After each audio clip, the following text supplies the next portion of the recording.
Hello and welcome back to Storytime with Lindsey. Today we're going to be looking at the story of Daniel chapter 1. So grab out your Bibles and turn there with me and follow along. If you need to pause the video for a minute, do so. We're going to be reading the Bible. Okay, so we're looking at Daniel chapter 1, starting in verse 1. We're going to read it and I'm going to just pause and explain things as we go along, okay? So in the third year of the reign of Jehoiakim, king of Judah, Nebuchadnezzar, king of Babylon, came to Jerusalem and besieged it. And the Lord gave Jehoiakim, king of Judah, into his hand, with some of the articles of the house of God, which he carried into the land of Shinar to the house of his God, and he brought the articles into the treasure house of his God. So there's a takeover. King Nebuchadnezzar was in charge of the entire empire of Babylon. It was a pretty new empire at this point. It had gone from just an average kingdom to an empire, and now they were taking over the world. And part of that world was the land of Israel. And so when King Jehoiakim, one of the descendants of King David, was in charge, he'd only been in the job for a few years, only 3, and King Nebuchadnezzar came and took over, besieged the place, and took a whole bunch of the important things from the house of God, from the temple, and put them into the temples of his own gods, right? So that's a little bit of the story, a bit of the background.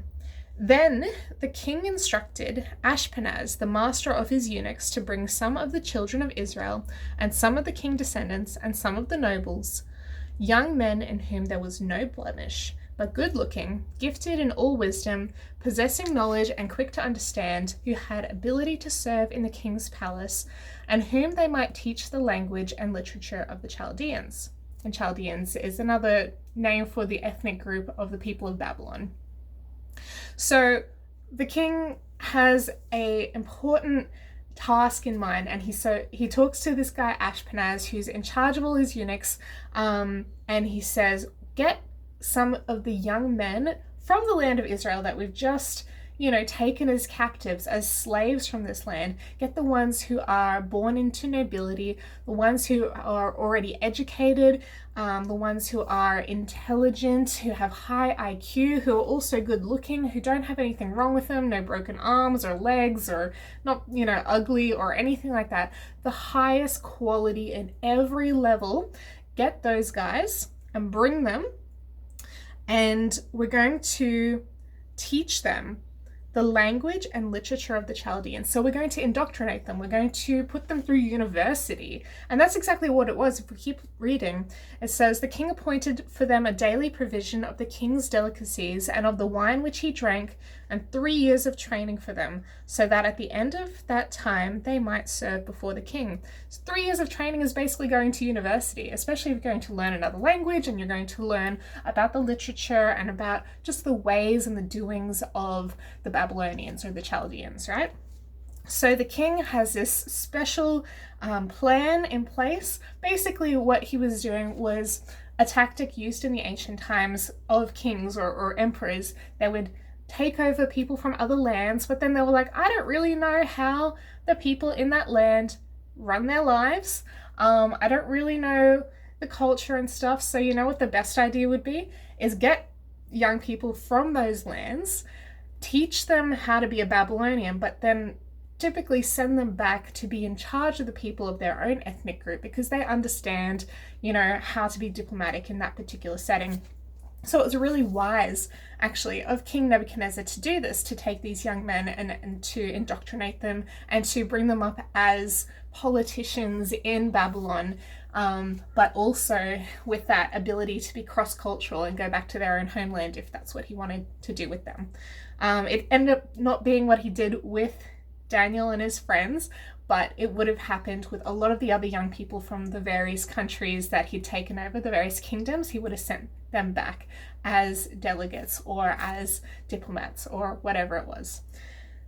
So we see that King Nebuchadnezzar does a couple of things. He appoints for them a daily provision of the king's delicacies, so all the fancy food that the king likes to eat. And you know, he's an emperor. Why would he ever hold back from eating anything that his heart desires? So he would have literally been eating jellyfish because that was an ancient delicacy. At least it was in ancient Rome. Not sure if it was in Babylon, but he would have been eating things like pork. He would have been eating seafood. He would have been eating all these things that these Israelite boys knew that, you know, with their training as Jewish, you know, people, they're not allowed to eat these things. These are unclean meats that God has not allowed them to eat because of just the types of animals that they are.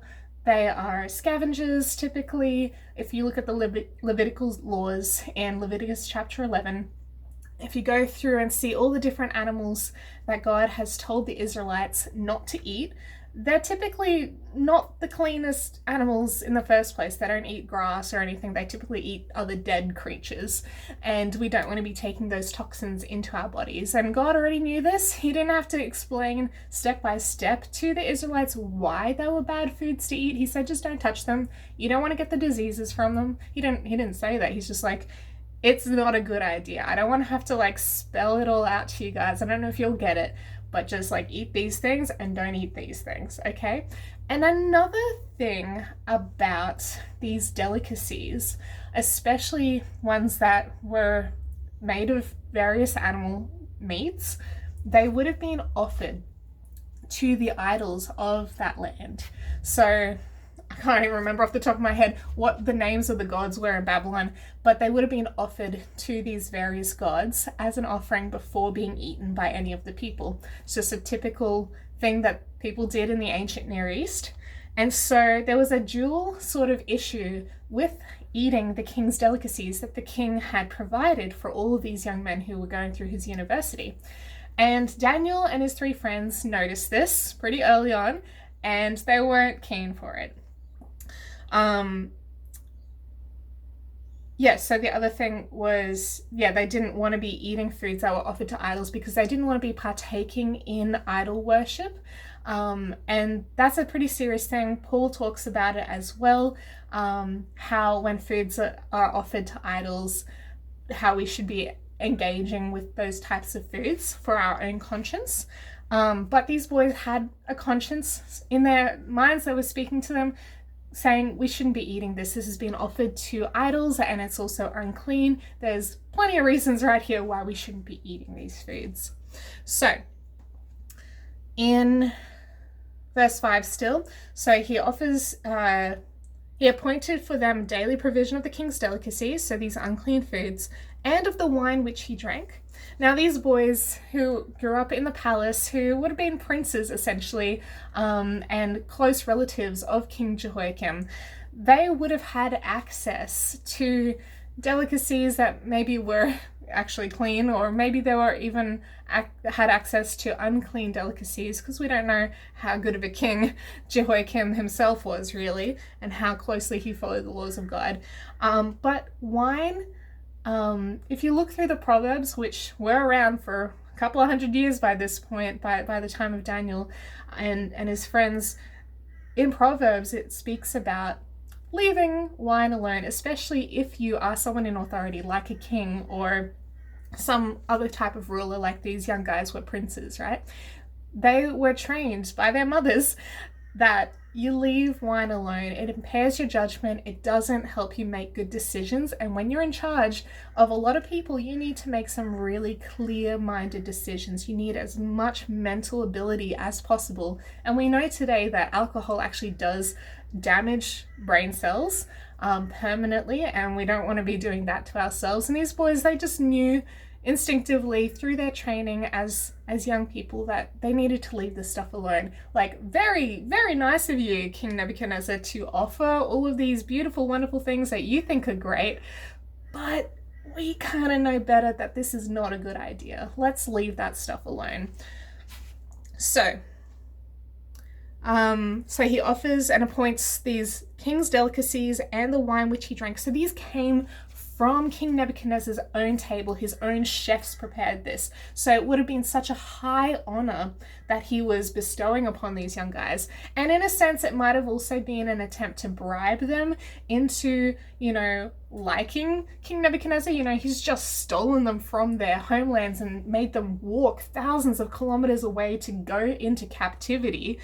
And now he was wanting to put them through uni, and they might have still been a bit bitter, but he was trying to butter them up a bit and say, hey, look, I'm going to give you all these nice things that I eat myself, and it's so nice, and please like me, and please work with me, and let's all be happy together, and then I'll send you back to your homeland to be in charge of all the people that I've just stolen you from recently. So, a bit of buttering up, bit of manipulation there. We know from more stories throughout the book of Daniel that King Nebuchadnezzar's got a lot of mental health issues. He's got a very high opinion of himself, and it gets pretty crazy down the track. But this is kind of where it starts. He's a very smart guy, very manipulative, narcissistic kind of guy, and he uses everything that he possibly can to get his way, right? So, verse 5. So he puts them through 3 years of training. So at the end of that time, they might serve before the king. Okay, moving on.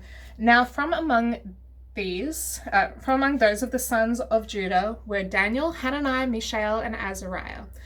To them, the chief of the eunuchs gave names. He gave Daniel the name Belteshazzar, to Hananiah Shadrach, to Mishael Meshach, and to Azariah Abednego. And so these names that he gave them were obviously more Babylonian types of names. And this was a very typical practice. If we look at the book of Esther, Esther was not the name of Esther, right? Her real Jewish name was Hadassah. But it was a very normal thing to take on the style of name of the land that you're living in. And this happens today in Western cultures. Like, I know a lot of very multicultural people, and I've met people from Africa or from India and all these different places who, when I say, hello, what's your name? They tell me a very white kind of name, right?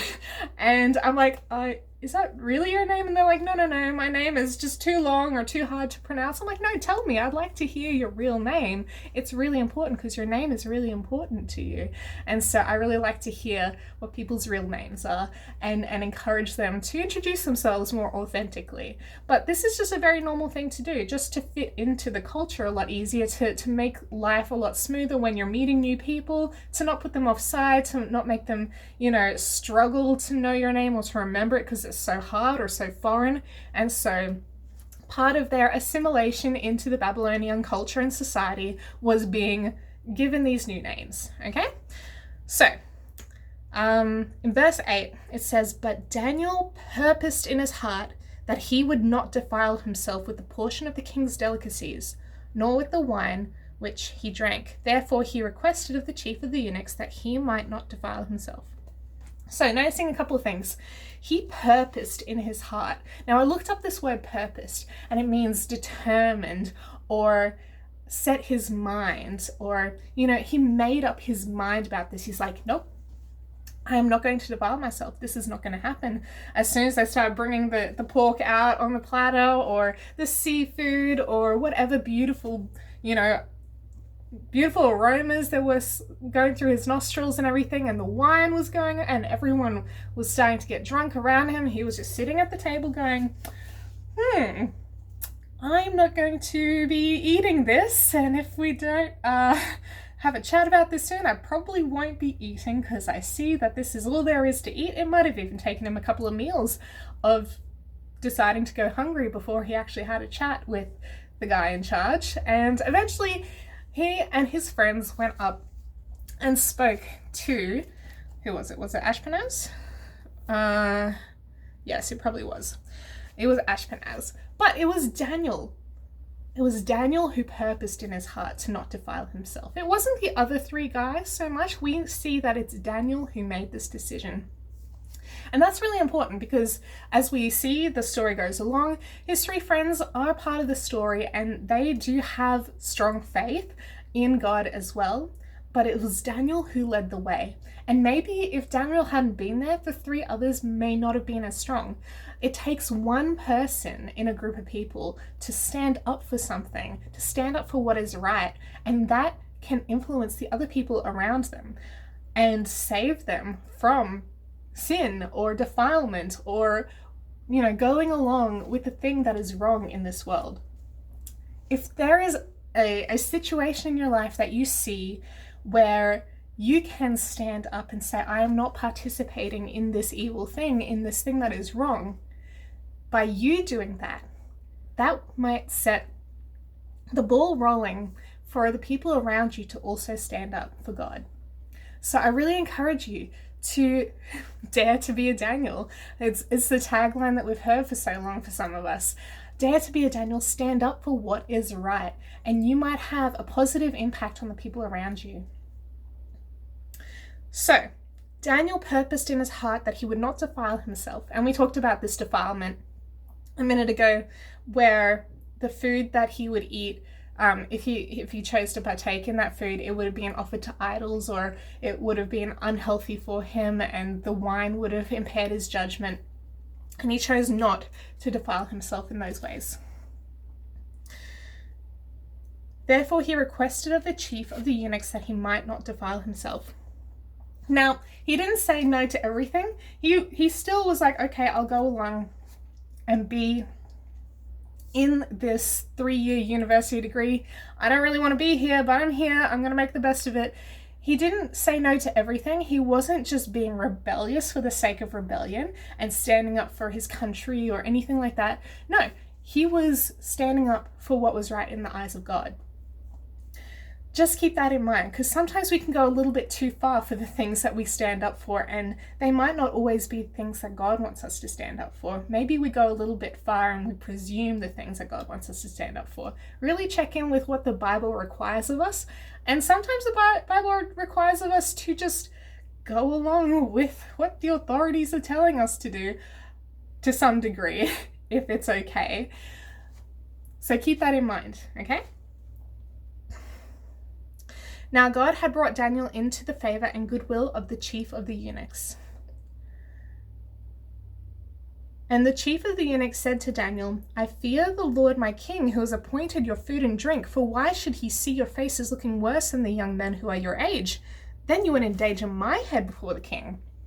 So the chief of the eunuchs was not so sure about Daniel's request, because his understanding of health was that the richer food that you eat, richer being both indulgent and also expensive, then therefore the more healthy you would be, right? That was his understanding, his cultural training of how food and health works, right? And he thought that if Daniel and his 3 friends were eating very simple peasant food, which they were asking for, just vegetables and water and whatever else, then they would get sick like all those other peasants out there shortly. All the peasants, we don't want to touch them with a 10-foot pole because ew, right? But no, Daniel and his friends suggested something else. Then Daniel said to the steward, whom the chief of the eunuchs had set over Daniel, Hananiah, Mishael, and Azariah, and said, please test your servant just 10 days, and let them give us vegetables to eat and water to drink. Then, after those 10 days, then let our appearance be examined before you, and the appearance of the other young men who eat the portion of the king's delicacies. And as you see fit, so deal with your servants. So, now that Daniel is standing up for his faith, and he is going out on a limb here, and he's taking a risk, he's not pushing too hard, right? He's not saying, I will hunger strike about this, I will eat nothing else, it's my way or the highway. No, he knew that he needed to be able to get these guys in authority on board. And he was like, all right, let's just ease into this. Let's be wise about this. How can we convince the guys in charge that their fears are not warranted, right? The fear that they expressed was their head's going to get chopped off if we 4 boys end up looking physically less healthy than all the other guys around us who are eating the king's delicacies, right? So he's like, okay, let's let's just test if that fear is likely to come true. But we won't go too long or anything. Let's just see after 10 days, just a week and a half, if there is any difference between us and the other young guys. Now, this is really interesting, actually, about how it only took 10 days for them to see a difference. Like, maybe you would expect that there would be no difference at all. Maybe they just don't look sicker than the other guys or anything like that. But no, God bless these guys. And I believe he blesses us as well if we choose to go along with this diet plan and for standing up for God in whatever area in our lives. This is what happens. So he chose to be wise. He chose to present this idea in just a short-term test kind of way. The guys in charge went along with it, and it says, so he consented with them in this matter and tested them 10 days. He's like, okay, just 10 days. Let's see how it goes. And at the end of the 10 days, their features appeared better and fatter in flesh, which just means healthier, than all the young men who ate the portion of the king's delicacies. Thus the steward took away their portion of delicacies and the wine that they were to drink and gave them vegetables. So not only they didn't look sicker, they didn't look the same, they actually looked better just for having eaten straight veggies and fruit and water. Now, I've personally gone through this. I'll just share a little bit about my own diet plan. So about 5 years ago, I decided to go vegan, kind of cold turkey. And I lost a lot of weight quite quickly, but in like a really healthy way. I felt really, really healthy. But then, you know, chocolates crept back into my diet, and I moved back to Australia, and I ate around my friends, my family, and just like dairy and eggs and everything just kind of crept back into my diet until I was full on going to McDonald's and just eating everything that I used to eat again. Over the last couple of years, I've been thinking, I need to do it again. I need to go back to being vegan because it's a lot better for my body. I crave the health benefits that I experienced the last time around. And so back in December, a week before Christmas, I just cold turkey did it. I decided I'm making a permanent lifestyle change once again, and pretty immediately my body started feeling a lot healthier. I felt less swollen and painful and all these kind of different things that I was experiencing before. My face is cleared up, all the pimples are gone. Like, I feel great. Now, when I say the word vegan, I mean whole food plant-based diet and not being completely 100% 1,000 like strict on it, but just like as an overall health lifestyle change, going with just fruits and veggies and simple foods like that. Things that God has given us to eat that are food, right? So that's what I have chosen to go through, and a few of my friends have also gone through this. And actually I was chatting with a friend of mine recently, and we're going to get to that in a minute. Another friend who chose to go vegan a few years ago now, and how God has blessed them in a similar way to the way that God blessed these boys. So let's keep reading. So thus the steward took away their portion of delicacies and the wine that they were to drink and gave them vegetables. As for these 4 young men, God gave them knowledge and skill in all literature and wisdom, and Daniel had understanding in all visions and dreams. So I don't think that if these boys had defiled themselves, had allowed themselves to go along with the ways of the world around them, that God would have given them special blessing, right? When we choose to stand up for God, we choose to show God that we love him through the actions in our day-to-day lives. God does honor that. And he gave them knowledge and skill and in all literature and wisdom. And for Daniel, who was the leader of this bunch, he gave him special understanding in all visions and dreams, so extra spiritual skill and ability and wisdom. Now, at the end of the days, or at the end of the 3 years, when the king had said that they should be brought in, the chief of the eunuchs brought them in before Nebuchadnezzar. Then the king interviewed them, so he had an oral test for all of the young men who went through the 3-year university degree. And among them all, none was found like Daniel, Hananiah, Mishael, and Azariah.